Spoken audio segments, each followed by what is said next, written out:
Marketplace is supported by BMC. BMC helps customers automate, manage, and optimize their complex IT environments. Learn more at bmc.com. The macroeconomic news of the day today brought to you by the letters G, D, and P, and P, C, and E. From American Public Media, this is Marketplace. Marketplace is supported by Raymond James, wealth management, banking, and capital markets solutions inspired by people. That's the power of personal. Disclosures at raymondjames.com.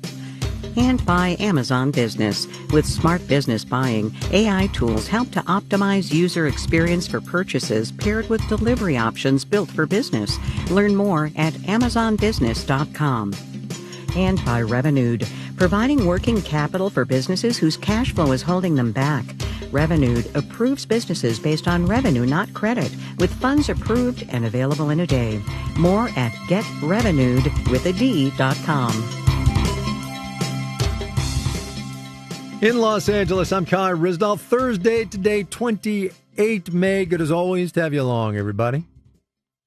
I'm Laura Veldkamp, and I'm a professor at Columbia Business School. I am Professor Tara Sinclair. I'm chair of the economics department at the George Washington University. We made some calls this morning to help us sort out the two big economic data points of the day. PCE, the April Personal Consumption Expenditures Price Index, which is a fancy way to say inflation. Also, an update to first quarter gross domestic product. There's a lot to unpack here. It's not very good news. Inflation looks too high, growth looks too low, and neither of those are the direction that we wanted to see. The first one I opened was the GDP report, and I went, uh-oh, because downward revisions, we don't like those. We'll start where Professor Sinclair started. Q1 economic growth, that is what this GDP report measures. It fell 0.4% from an earlier estimate to 1.6% annualized.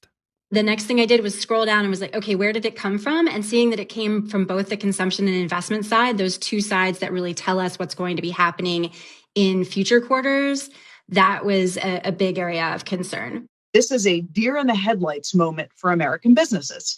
While businesses are stopping and freezing and asking what's going on and what should they do next, they're not investing, they're not hiring, they're not expanding, and GDP is not growing as much as it should be. That's GDP. We will do PCE. Now, prices were up 3.8% in April. That is including food and energy.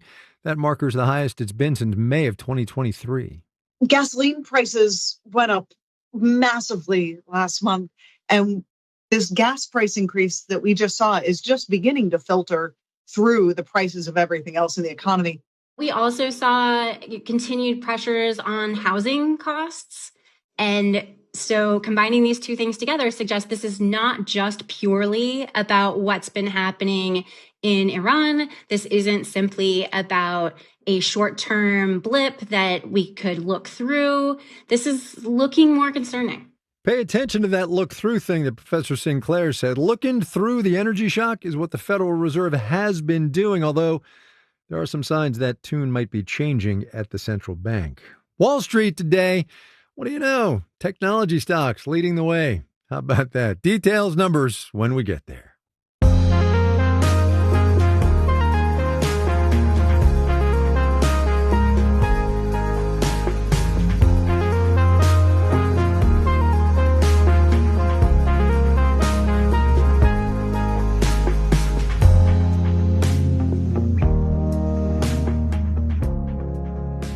Tara Sinclair said things were concerning a minute ago. Here's some more fuel for that. We are saving less of what we make.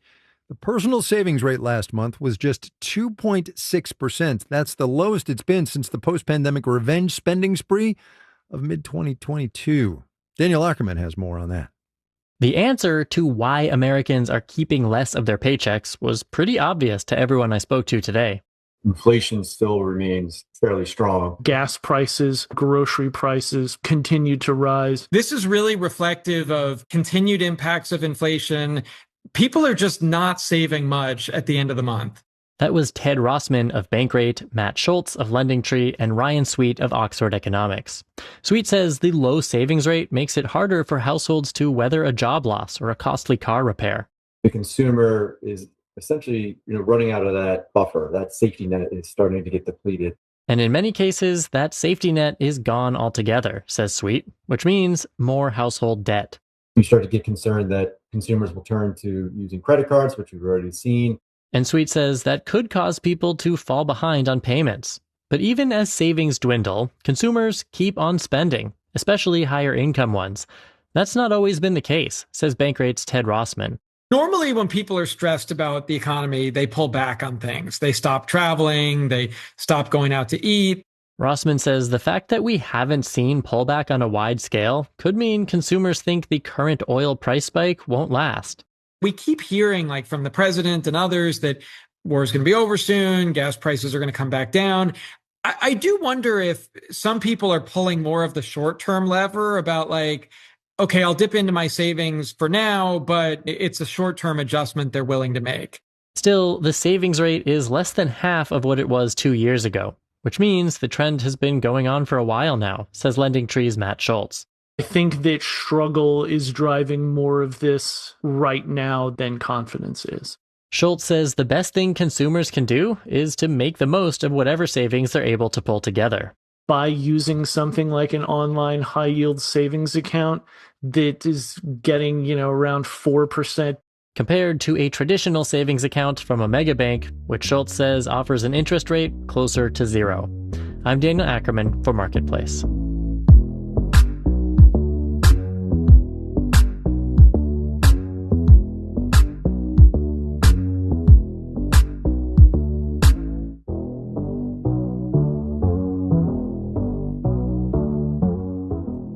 If recent trends hold, this summer is going to be one of, if not the hottest on record, which is to say, the climate crisis is getting more critical.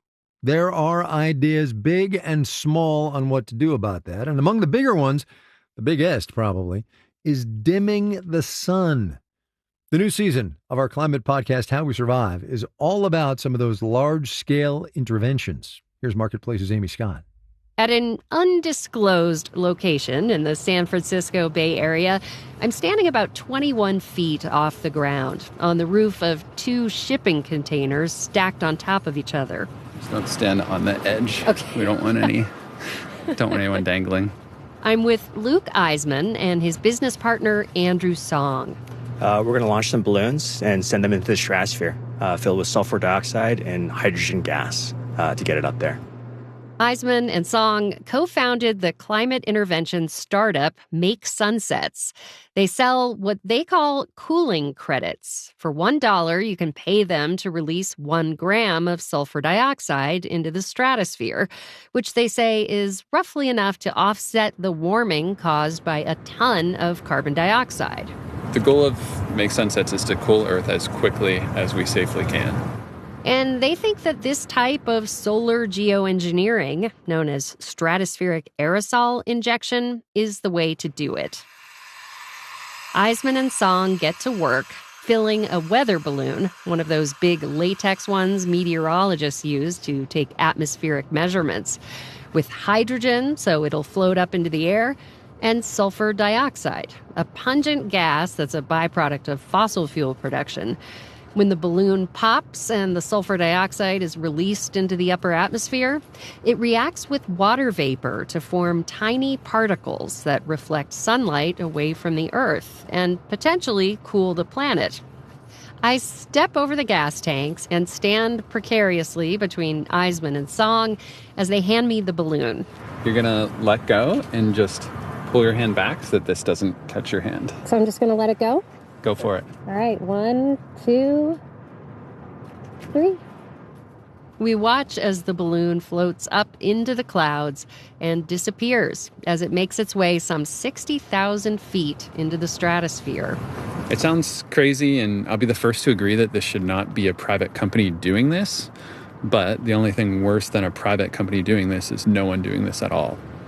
Right now, they're not releasing enough sulfur to meaningfully change the temperature of the Earth. To date, they've released over 250,000 grams of sulfur dioxide. Scientists say it would take millions of tons. Do either of you have a science background? We don't. No. So why are you qualified to do this? I think I'm no more or less qualified to do geoengineering than anyone else who does geoengineering by getting onto a plane or turning on their gas-burning vehicle. We just don't call, or scientists try not to call those things geoengineering because we're just used to them. Mother Nature, it turns out, doesn't really care about our intentions at all. It's geoengineering whether we're helping or hurting the planet, whether we're warming or cooling the planet. It's still geoengineering. Stratospheric aerosol injection does come with risks. Sulfur dioxide is a pollutant, and putting it in the stratosphere could damage the ozone layer, letting through more harmful radiation. Nobody is selling this as something that's magic. David Keith is a professor of geosciences at the University of Chicago. He's been in this field since 1990, and the work Make Sunsets is doing is largely based on his research. As we decarbonize, Keith thinks we should slowly ramp up injection of sulfur dioxide into the stratosphere using high-altitude airplanes until we reach about 1 million tons a year. Any of these interventions is going to cause harms, but we have the CO2 in the air. The harm from climate change is real, and it might make sense to do this, understanding that the benefits would be pretty large and the risks appear to be pretty small. In stark terms, Keith says the sulfur required to cool the Earth by 0.5 degrees Celsius could cause 10,000 additional deaths a year from air pollution, but it could reduce 500,000 deaths from heat. Still, many scientists and climate advocates would rather we didn't go that route. I think we have to understand that if we do this, this is a decision that will affect all life on the planet. Kate Marvel is a climate scientist at Project Drawdown and is skeptical of humanity's ability to safely deploy something like stratospheric aerosol injection. Right now, I don't see that we have a world government that is capable of making a decision on behalf of everybody who lives on the planet. Right now, there isn't even consensus in the United States, let alone among world governments. Several states in the U.S. have banned or proposed banning solar geoengineering. I'm Amy Scott for Marketplace. The first episode of this new season of How We Survive is available right now. Check it out.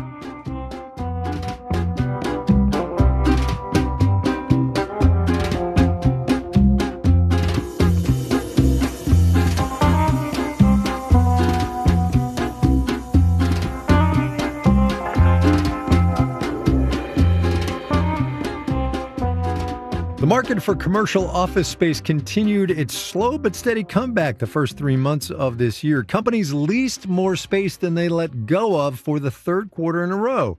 So says a new report from the Commercial Real Estate Development Association. Marketplace's Smith Fields has that one. If you're looking for new office space for your company right now, maybe in New York or San Francisco, you're probably going to have a lot of competition. Mark Salvatelli at the Commercial Real Estate Development Association says fancy office buildings with a lot of amenities are leasing exceptionally well these days. You'd be hard-pressed in a lot of big cities to find what we would probably call type A or trophy class space to be available. But he says that is not true of the office market as a whole. When you look more towards older buildings, ones that maybe don't have as many amenities or perhaps are out in suburban locations, there the market's a little bit more mixed. That is not a new trend, according to Joshua Harris at Fordham University's Real Estate Institute, but the pandemic accelerated it. We have kind of the top tier that is performing very well, and then we have a bottom tier that's performing much worse. A K-shaped office market to go with our K-shaped economy. What is new in recent months is that more of those older, less desirable office buildings are getting knocked down or converted into apartments or hotels. We're removing more office spaces than we're building. And I do think that trend is going to continue. So is the demand for fancy new offices. For all the headlines about return to office mandates, Nick Bloom at Stanford University says how we work has shifted. I think the future is a lot of hybrid. So a lot of folks going in, say, 3 days a week, working at home for 2. Probably less fully remote and probably as much fully in person as we've ever had. And he says with so many people now used to working from home, some or all of the time, it's a harder sell to drag them back into a drab windowless office. I just don't see this kind of Dilbert-esque mass ranks of cubicles out in the suburbs coming back. What I do see is nice offices in city centers with, shiny glass windows, gyms, maybe canteens. This stuff is alive and kicking. And vacancy rates are low.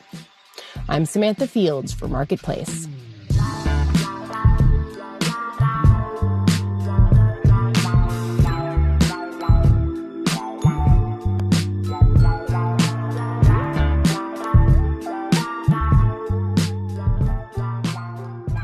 Coming up, postcards, mugs, koozies, glasses. Everything you could ever need, right? First, though, let's do the numbers. Dow Industrials added a mere 24 points today. We'll call that flat percentage-wise, 50,668. The NASDAQ up 242 points, 0.9%, 26,917. S&P 500 picked up 43 points, 0.6%, 75 and 63. With today's inflation data, you may be considering one of the many stripes of budget retailers to save a couple of bucks. Wall Street apparently thinks so. Dollar Tree soared 17 and 0.9%. Dollar General climbed 5 1/3%. Five Below went up. Again, Five Below went up. Anyway, it went up 4 1/10%. Maybe I'm the only one who thought that was funny. Samantha Field was telling us about office space. CBRE, commercial real estate firm there, fell 2 9/10%. You're listening to Marketplace. The Numbers is supported by Odoo.com, your entire business on one platform. Marketplace is supported by Progressive. Progressive Insurance is hiring for virtual and hybrid employment. The company offers opportunities for professional development and career progression. Position details can be found online at careers.progressive.com. And by Wealth Enhancement, offering a wealth blueprint for individuals reviewing an existing financial plan. Advisors identify planning gaps and insights as part of comprehensive financial planning. More at wealthenhancement.com/blueprint. And by GEP. As companies navigate global supply chain challenges, GEP works to help businesses optimize value and reduce risk through procurement and supply chain strategy consulting services and its AI-native platform, GEP Quantum Intelligence.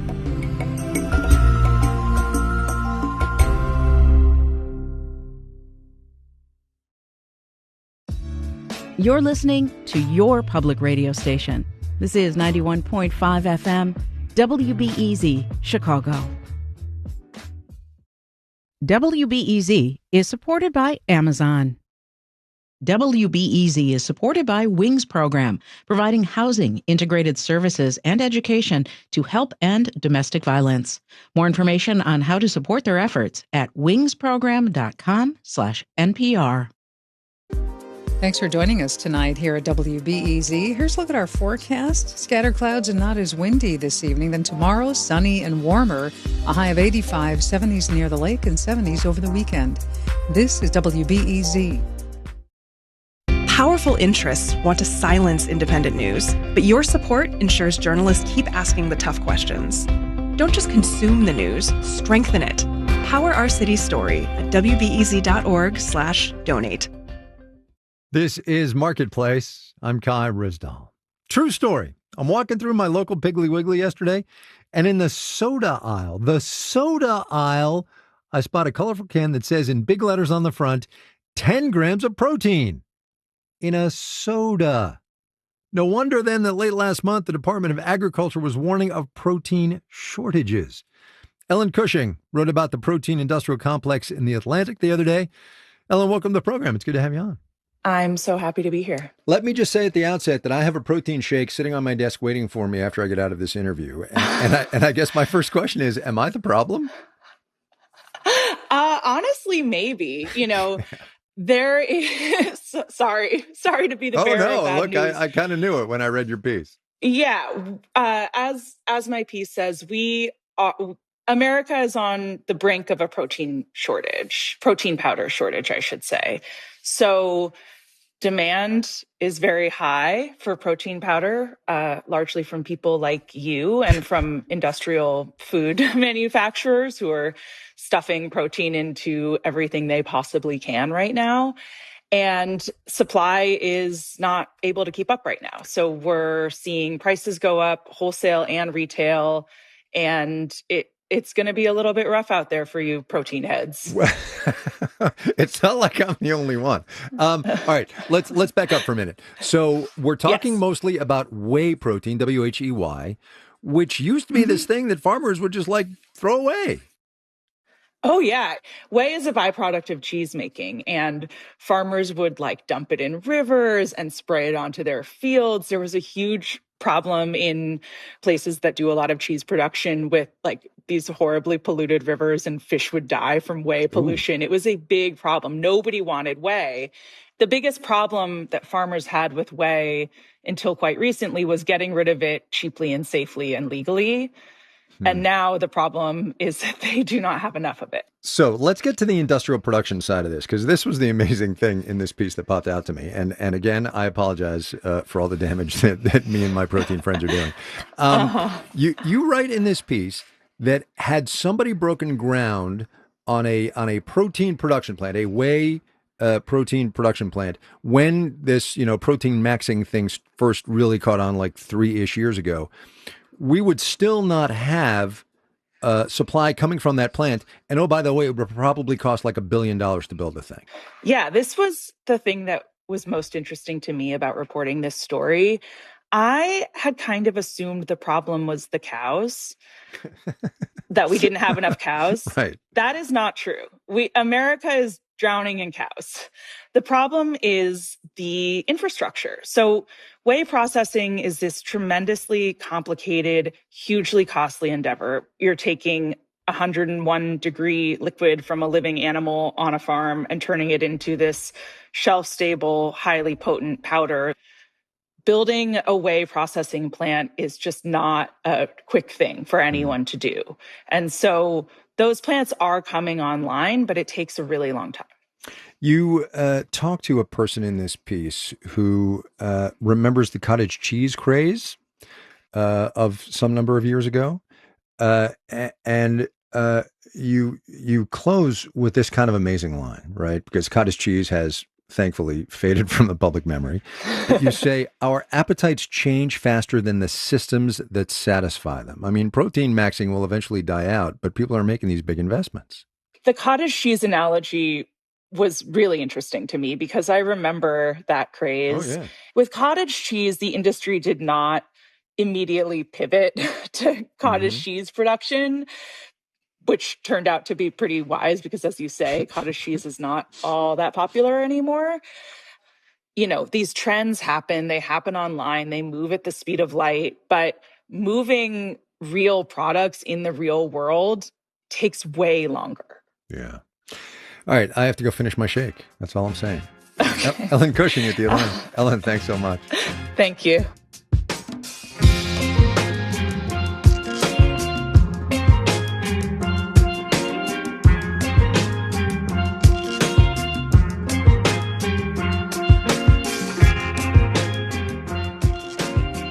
You don't have to be a marketing genius to know that brands are everything. Companies, people, radio programs, even cities. And it turns out there's been some drama in Huntington Beach, California over its brand ecosystem. From LAist, Jill Replogle reports. It's mid-morning at the Huntington Beach Pier. Surfers are catching waves, buskers are busking, and Brian DeLise is walking off breakfast with a few friends. It is Surf City, USA. Come on. This is the sun, the beach, the weather. You can't beat it. Surf City, USA is Huntington Beach's official trademarked brand. And that is exactly what's for sale at its official store on the pier here. Surf City t-shirts, sweatshirts, postcards, mugs, koozies, glasses. This is Sally Westcott. She and Tina Veray are the private side of this public-private partnership. The store gets cheap rent for its coveted pier location, and the city gets 5% royalties on all sales of the store's city-branded merch. They serve mostly tourists, but also some locals and former locals.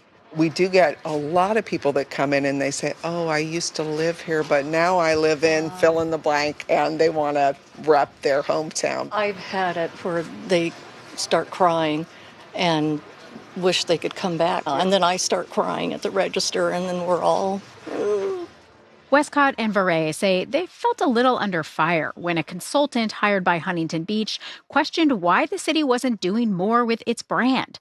He recommended the city establish a creative media department, a film commission, and a merchandising program that would lock down the city's intellectual property. The main goal, more revenue for the city, says Mayor Casey McKeon.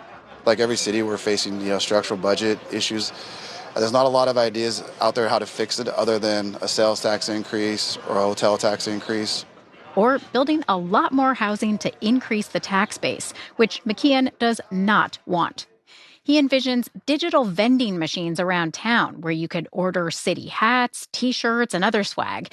He also wants to sell that swag directly to local stores or create licensing agreements with retailers. When you buy it through us, now the money is coming back to the city where it should to help pay to make the community clean and safe. Ryan Short is co-founder of the company's Civic brand, which helps cities and regions define their identity.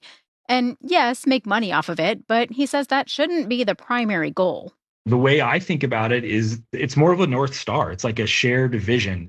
His favorite example is Costa Rica's unofficial brand/motto, Pura Vida. The phrase, which literally translates to pure life, is all over souvenirs, but it's also a vibe. It's so ingrained in the culture. Their locals buy into it, their tourists buy into it. And to me, that's like the end goal. It's kind of like raises all ships, right? At the city store, Westcott and Varay say they still follow the mission they were given more than 30 years ago when the store opened, to be frontline ambassadors for the city. I think the value, too, in the branding is to really get the message out about what your city is so that people are going to visit, move here, or live here. Yeah, anything that projects a positive image. We're here to do our part. Huntington Beach's brand ecosystem reboot is currently on hiatus while the city council takes a deeper look. So no digital merch machines yet, but you can still get an official Surf City t-shirt at the official city store. In Surf City, I'm Jill Replogle for Marketplace.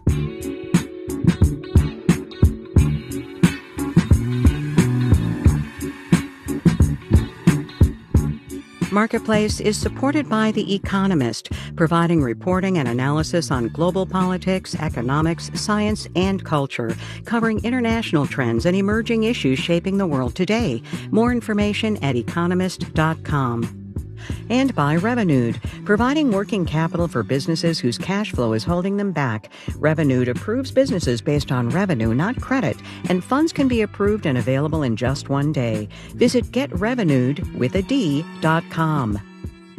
This final note on the way out today, I'm just going to read you the text of Title 31 of the United States Code, Section 5114, subparagraph B, quote, United States currency has the inscription "In God We Trust" in a place where the Secretary of the Treasury decides is appropriate.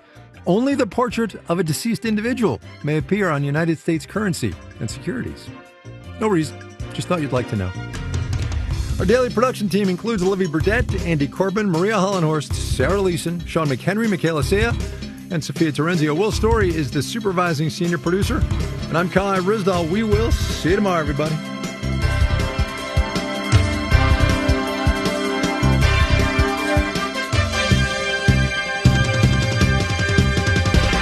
This is APM.